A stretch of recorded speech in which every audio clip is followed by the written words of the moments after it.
All right, ladies and gentlemen, MrSotko here. Welcome back to the channel. Got a whole bunch of good news stuff for you today. And the first thing that I want to talk about is GotSatoshi.com. It's launching a live Satoshi unveiling. Is it going to be the real Satoshi or just CoinDesk's PR? So is it clickbait? Probably, but there's some other news stuff, and it's still kind of interesting.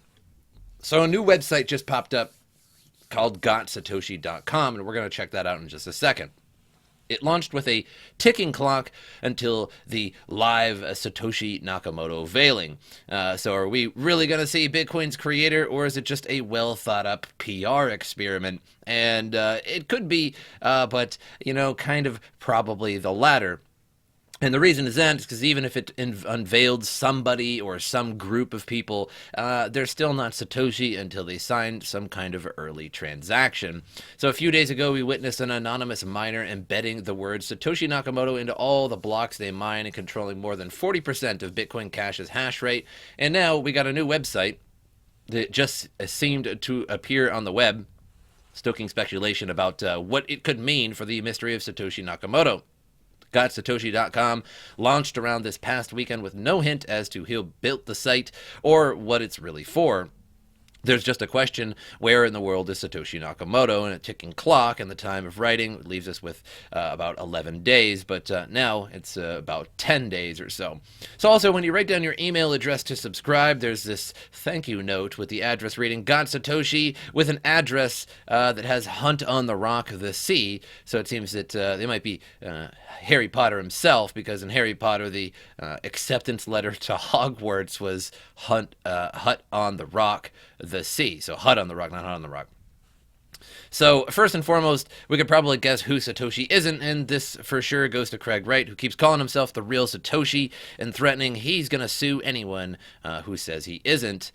So that's going to be kind of difficult, because in court you'd have to prove that you are Satoshi, and then even then, is it really illegal just to say somebody isn't something? I don't know. Good luck on that one, Craig Wright. But being powerful is just like being a lady, Margaret Thatcher said. If you have to tell people you are, you aren't. And I guess I kind of agree with that somewhat of a metaphor there. But so, I don't know. Some people are really powerful, and then they could say that they are powerful, and they still are. But I get it. But so after a month doesn't pass that we don't hear Craig Wright yelling that he's Satoshi, we can be pretty sure that Craig Wright is neither a lady nor a Satoshi, nor a Satoshi. The second one goes to Elon Musk. Even though there's a religious cult of people who believe Elon is the real Satoshi, they could be pretty disappointed, as Musk himself said that he doesn't really have any Bitcoin and that he isn't Satoshi. Although I think somebody gave him some Bitcoin once, and he said he had somehow less than $100 of it or something. Then we have people who claim that they know who Satoshi is, but they won't tell. Well, that's quite convenient. John McAfee, antivirus software entrepreneur and presidential candidate. I like how they always call him presidential candidate. Because he just announced that he was the presidential candidate, even though he can't step on U.S. soil, or he'll pretty much be immediately arrested for tax evasion and probably numerous other crimes. So can anybody just be presidential candidate? I'm going to be presidential candidate. I'm calling it right now. I'm presidential candidate. MrSotko is running for U.S. president. I know, this is crazy. U.S. president in 2020. So I will actually now be referred by everybody in every article, the millions of articles written about me, as presidential candidate, MrSotko. So get it right. So he says that he's completely and utterly sure Wright isn't Satoshi, but that he knows who is. Wow, that didn't take much to know that Craig Wright isn't Satoshi. He also promised to reveal true Satoshi's identity, saying that every day he's going to narrow it down until Satoshi reveals himself, or that McAfee will reveal him. Even though McAfee hinted that Satoshi was not in fact one person but a team from India, soon he decided not to reveal Satoshi's identity because his lawyer advised him that so he wouldn't be extradited to the U.S. Okay. So last but not least, theory is that the real Satoshi Nakamoto died back in 2013, and that would be pretty bad because it's estimated that he owns 980,000 bitcoins amassed from mining the cryptocurrency in its early days. So could you imagine him putting it back on the market?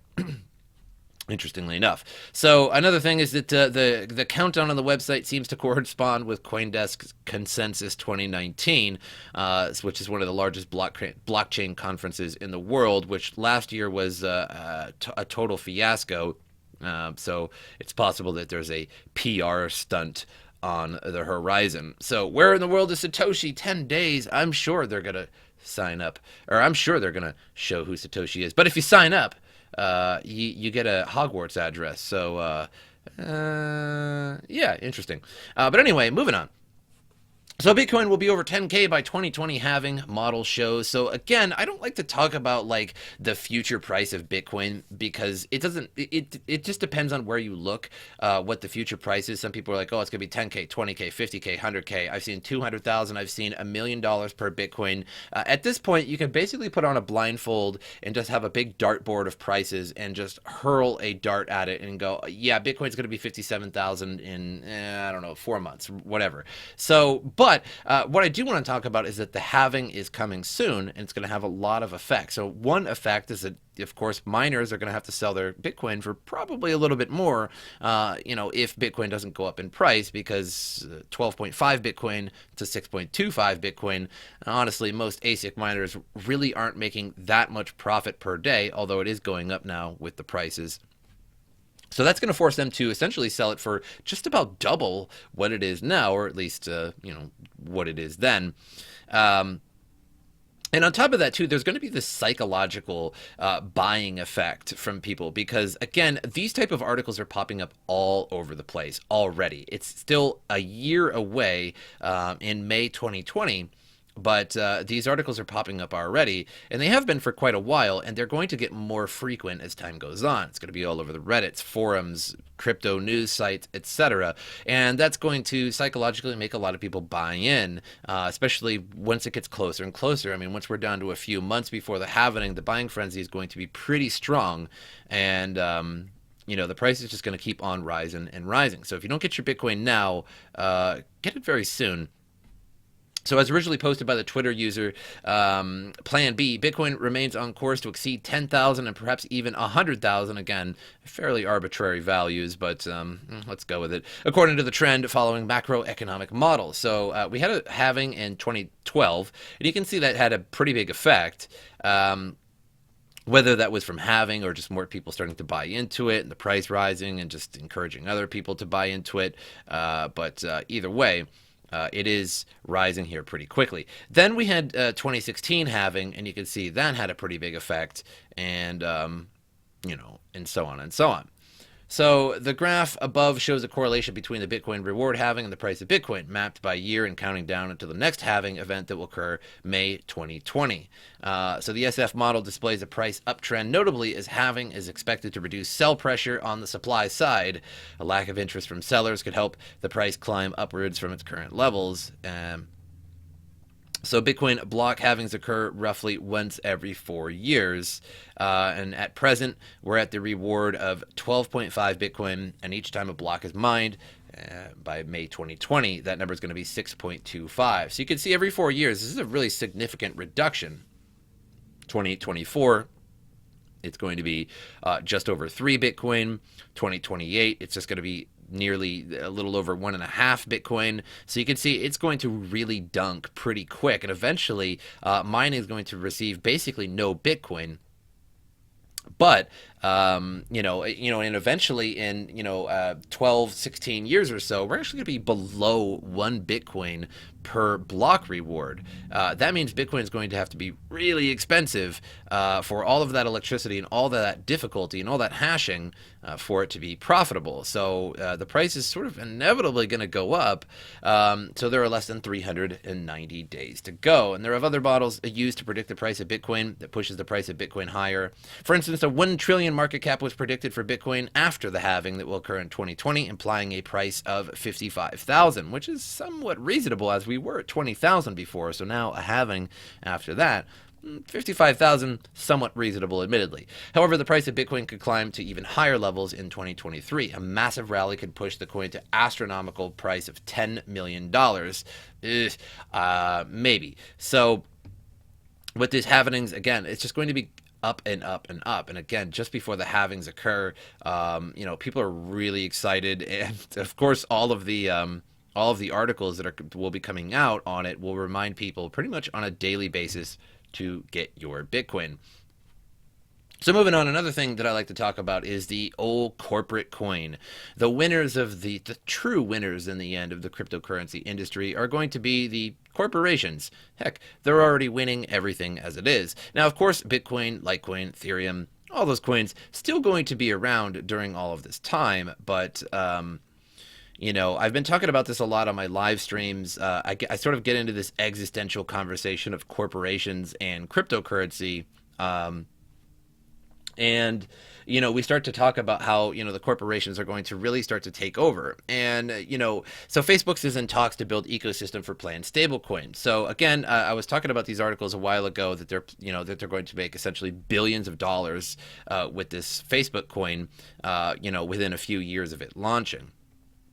And when other corporations see that, you bet your bottom dollar that they're going to jump in on that crypto as well. They already started to in some ways, but sooner or later, for example, it's not really much of a corporation, but more of a bank. But JP Morgan launched the JPM coin because they move $6.6 trillion a day as a banking cartel, essentially.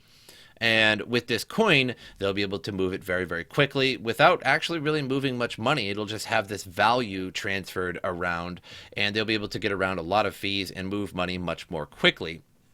Now, that's all said and good, but that's not a coin that you can hold and hodl yourself and really use yourself. You're not going to be making any money on that sort of thing. The corporations and bankers are going to be making the money on that sort of thing. And eventually we're going to have Samsung coin, Nike coin. We're going to have all kinds of corporations jumping on it. A good example of that was the Long Island Iced Tea Company. And they changed their name at one point, I think it was late 2017, to the Long Island Blockchain Company. And their stock went up hundreds of percent for no reason. They had absolutely no blockchain. They merely changed their name. And of course, people jumped on it. So again, if you were a corporation, why wouldn't you jump on this sort of thing? In the same way that corporations all had to have a website in the late 90s, like Heinz Ketchup has a website. Why? Why does Heinz Ketchup has a web? Why does General Mills cereal have a website? What do you go on there for? You don't even order cereal on their website. What do you go on to a cereal website for exactly? They have one though. They have to have one for PR reasons because every other corporation has one, and every other corporation that has one has made more money over time because of it. Why? Who knows? In the same way that today, Heinz Ketchup and mustard and such have a Twitter. Why? So people can go on there and be like, I like your ketchup, or I don't like your ketchup. If you like ketchup or not. That's not the sort of Twitter you should go on because it's ketchup. You know what I'm saying? Like, you either like it or you don't. You've ate it or haven't ate it as a condiment all your life. What's the point? But the point is for PR and just to put their company brand out there even more. And with this whole corporation thing, many are going to jump on this. And eventually you're going to have that Kellogg's Cornflakes coin because you got the tiger in you. But now you got the crypto in you. So make sure you open every box of Kellogg's Cornflakes and there's a private key inside. Take that private key to the Kellogg's Cornflakes website and get your Kellogg's coins. And when you get enough coins, we'll ship you a nice box of Kellogg's Cornflakes. So social media giant Facebook is said to be in talks with firms, including Visa and MasterCard, to support and fund its planned fiat-backed cryptocurrency. Yahoo! Now, cryptocurrency, geez, I don't know about that. Definitely not a cryptocurrency. I would just call it a digital token. It should just be a digital token. We've had digital tokens for a very, very long time. Thursday report from the Wall Street Journal, citing people familiar with the matter, said that Facebook has been working for over a year now to launch a stablecoin-based payments platform. The efforts internally called Project Libra is aimed at development of cryptocurrency, enabling the firm's billions of users to send money to each other as well as make online purchases. So again, this is a coin that you're going to purchase and it's going to have a stable value and you'll just be able to send it to people, which is great. But again, they are sort of putting a digital token and a new product that you've already had, the ability to send money using Facebook or the ability to do this, that, or the other thing with a corporation that has already long existed, and they will hide a package that has already been there, repackage it as cryptocurrency, and sell that to you. So make sure in the future you don't accept their package, because when you open it up, you're going to go, oh, it's the same thing. It's kind of like that Billy Madison. You're going to open it up and you're going to go, oh, it's poop again. Along with Visa and MasterCard, Facebook has reportedly talked with financial services in order to raise about $1 billion in total as collateral for the stablecoin to buffer it against volatility. The social media giant is also in discussions with e-commerce companies also to raise funds and to gain support and acceptance for the planned stablecoin. According to the report, Facebook may also pay users in the digital currency for viewing ads, as well as allow advertisers to accept the token for merchandise and subsequently pay with more ads with it. Yay for ads! We can all watch ads now. Now we actually get paid for watching ads. So you better put even more of your life into Facebook. Meanwhile, we'll definitely try not to sell your data in really bad ways again, but just in more hidden ways. We're just going to be more careful about it. So the problem is that we didn't sell your data. The problem is that we got caught selling your data. So I promise we're just going to do it much more under the radar this time. Good old Facebook.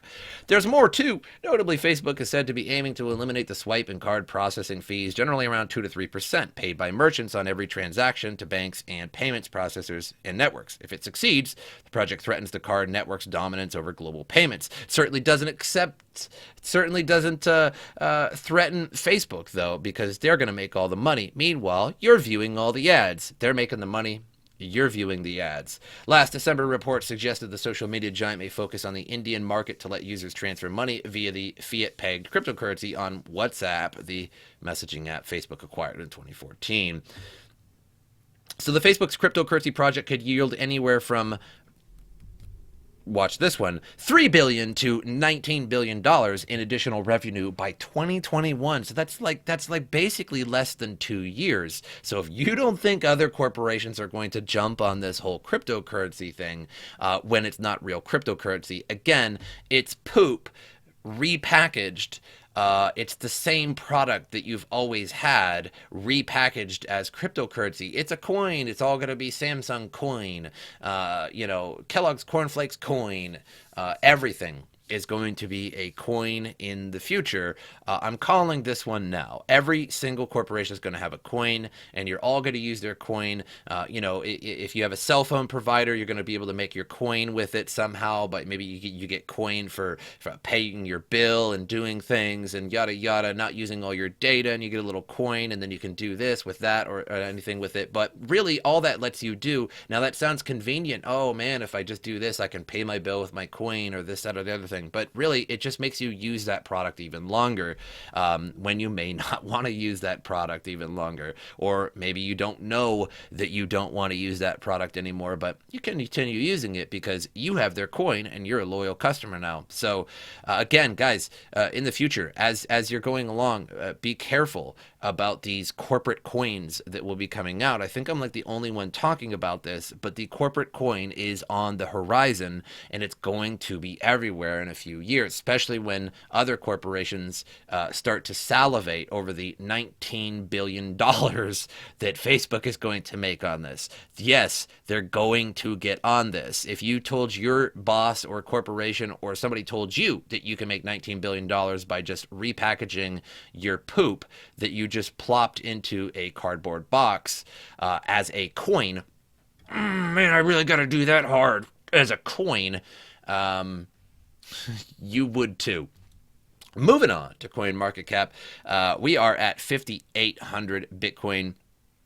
There was something a little interesting I wanted to note on CoinMarketCap today. Of course, everything is in the green and we're looking good. On some exchanges, we passed over 6,000. On some exchanges, we passed over 6,100. Again, that's Bitfinex, though. I did talk about this last video, but in case you missed that, Bitfinex is essentially in a crisis right now with Tether. People are unable to get their money out of it, and so fiat withdrawals are not working so good. So the only way to really get your money off of Bitfinex is to take your Tether, buy the expensive Bitcoin with it, because there's no way to get it out except buy everybody's Bitcoin on Bitfinex, because nobody's putting their Bitcoin on there to arbitrage it. Because you might think to yourself, well, if it's 6,100 on there, why don't I take my Bitcoin and send it to Bitfinex and sell it for a few $100s more? Really, really clever of you, except for the fact that you can't get your US dollar off of Bitfinex right now because it's in a big Tether Bitfinex fiasco at the moment. So everybody is just using their tether to buy Bitcoin, raising the price on that market that's now isolated, and then they take their Bitcoin and send it either to their private wallet or to another exchange. That's why it's so high on there. Nobody in their right mind is putting money or crypto on Bitfinex right now, and that's why the price is still super high on Bitfinex. But one thing I wanted to note on CoinMarketCap for you guys here, if you look at most of the altcoins right now, virtually everything Ethereum down is sort of dumping right now, just a small amount. So that maybe leads me to believe that, maybe we reached a high for now and people are starting to take those profits off. And now that we stopped moving up and we're sort of moving sideways, people are a little worried. Hey, like, is it going to keep going up? Should I buy in? Should I sell? So that's creating a little bit of instability. As you can see, almost all of the altcoins, you can see it just across the board here, are sort of dumping just at that tail end everywhere on CoinMarketCap. So that is a lot of uncertainty if the price is going to keep going up or keep going down. Now, I'm not saying sell, sell, sell. I'm not saying buy, buy, buy. I'm not really here to give that kind of advice, but just keep a watch on the markets right now, because it's clear that people are starting to sell off their altcoins. Are they pumping it into Bitcoin? With a Bitcoin dominance of 55%, kind of, it leads me to believe that, but otherwise, it looks like a lot of instability to me, and just sort of uncertainty, if you will. But that's all I have for you guys today. Make sure you subscribe to the channel for more crypto news stuff.